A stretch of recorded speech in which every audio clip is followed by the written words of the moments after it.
یہ کسی ساتھی نے سوال کیا ہے کہ تلاوت قرآن سے پہلے بھی استعاذہ طلب کرنے کی ہدایت موجود ہے، گویا نیک کاموں کے کرنے سے پہلے بھی شیاطین سے پناہ مانگنا چاہیے۔ نیک کاموں سے پہلے استعاذے کی وضاحت فرما دیجیے تاکہ رب اعوذ بک من همزات الشیاطین کی مزید وضاحت ہو جائے۔ نیک کاموں سے پہلے جیسے تلاوت قرآن کے وقت میں فرمایا گیا کہ جب تم قرآن کریم کی تلاوت کرو تو شیطان سے پناہ مانگ لیا کرو اپنے پروردگار کی، تو وہ اس لیے کہ یہ کام تلاوت کا اگرچہ ہے تو بڑا ثواب کا کام، اللہ تبارک و تعالیٰ راضی ہوتے ہیں قرآن کریم پڑھنے سے، بلکہ ایک حدیث میں یاد آتا ہے کہ جب اللہ کا کوئی بندہ قرآن کریم کی تلاوت کرتا ہے تو باری تعالیٰ اسے سنتے ہیں اور اہتمام کے ساتھ سنتے ہیں۔ اب یعنی اس کی طرف متوجہ ہوتے ہیں، اس کو سنتے ہیں۔ اب دیکھو یہ تو اللہ تبارک و تعالیٰ کی صفت ہے سمیع، سننے والا، تو ایک ہی وقت میں اگر دنیا میں دیکھو تو پتہ نہیں لاکھوں آدمی تلاوت کر رہے ہوں گے، لیکن باری تعالیٰ ان میں سے ہر ایک کی بات سنتے ہیں، ہر ایک کی تلاوت سنتے ہیں، اور سننے کے معنی یہ ہے کہ اس سے راضی ہوتے ہیں۔ اگر راضی نہ ہوتے تو سنتے کیوں؟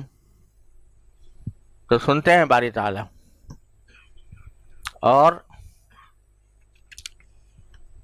بیک وقت سب کی سنتے ہیں۔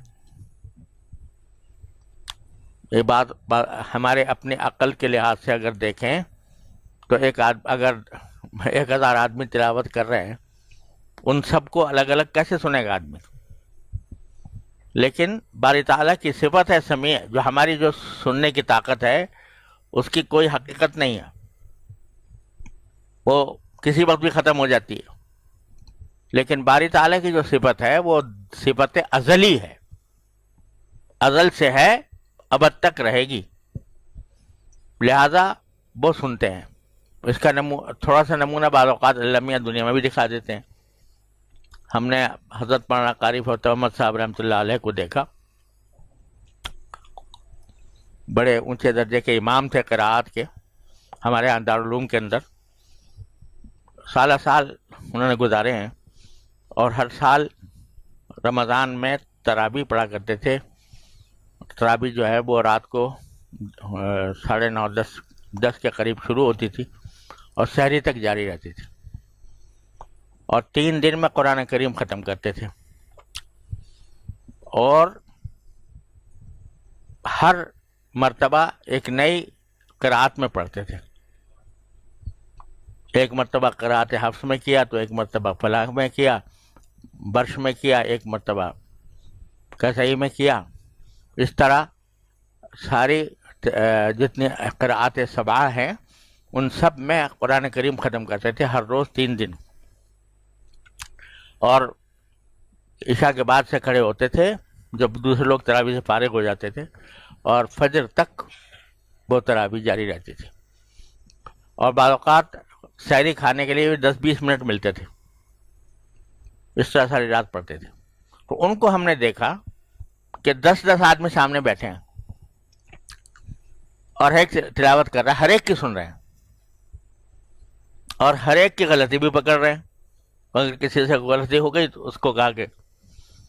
تو اللہ تعالیٰ نے ہمیں دنیا میں بھی دکھا دیا ہے کہ یہ دنیا میں بھی ہو سکتا ہے۔ تو جو ذات اللہ تبارک و تعالیٰ کی ذات جس کی صفت ذاتیہ ہے سمیع، تو وہ سب کی اگر سنتے ہوں تو کیا بعید ہے۔ بہرحال تو ہے بڑے ثواب کا کام تلاوت، اور یہ کہا گیا ہے کہ تمام اذکار میں سب سے زیادہ افضل ذکر تلاوت ہے۔ تو اس سے پہلے یہ کہا گیا کہ تم اعوذ باللہ من الشیطان الرجیم کہو، یعنی اللہ کی میں پناہ مانگتا ہوں شیطان رجیم سے۔ وہ اس لیے کہ طاعت آدمی کرتا ہوتا ہے، لیکن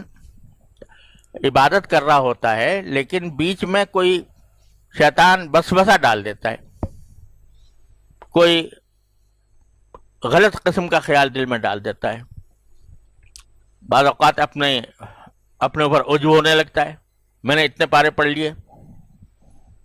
بعض اوقات کوئی اچھی تلاوت اچھے انداز میں کر رہا ہے تو کہتا ہے بڑا اچھا لگ رہا ہوں میں،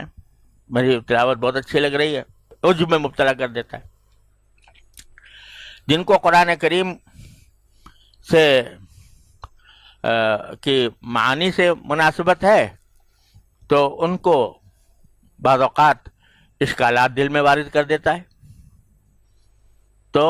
شیطان کسی بھی طریقے سے حملہ کر سکتا ہے. اس لیے فرمایا کہ جب قرآن کریم کی تلاوت شروع کرو تو اعوذ باللہ من الشیطان الرجیم کہہ لو. تو یہ اور پھر یہ تلاوت ہی کے خاص نہیں ہے، نئی نماز کے اندر بھی جب ہم ثنا پڑھتے ہیں،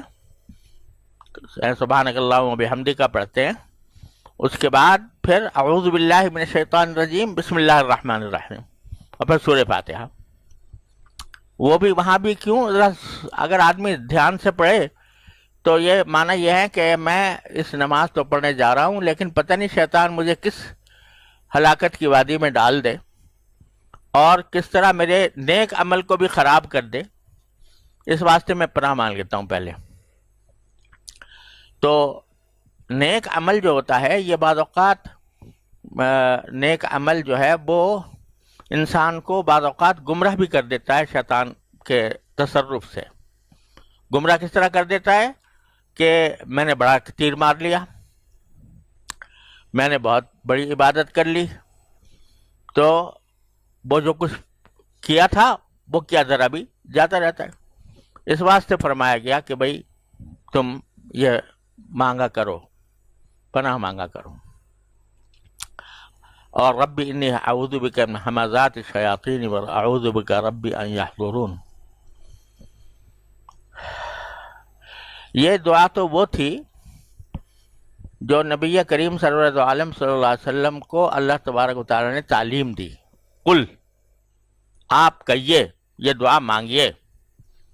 کہ اللہ مجھے شیطان کے کچوکوں سے اپنی پناہ عطا فرما دیجئے اور اس بات سے پناہ عطا فرما دیجئے کہ وہ میرے پاس حاضر ہوں.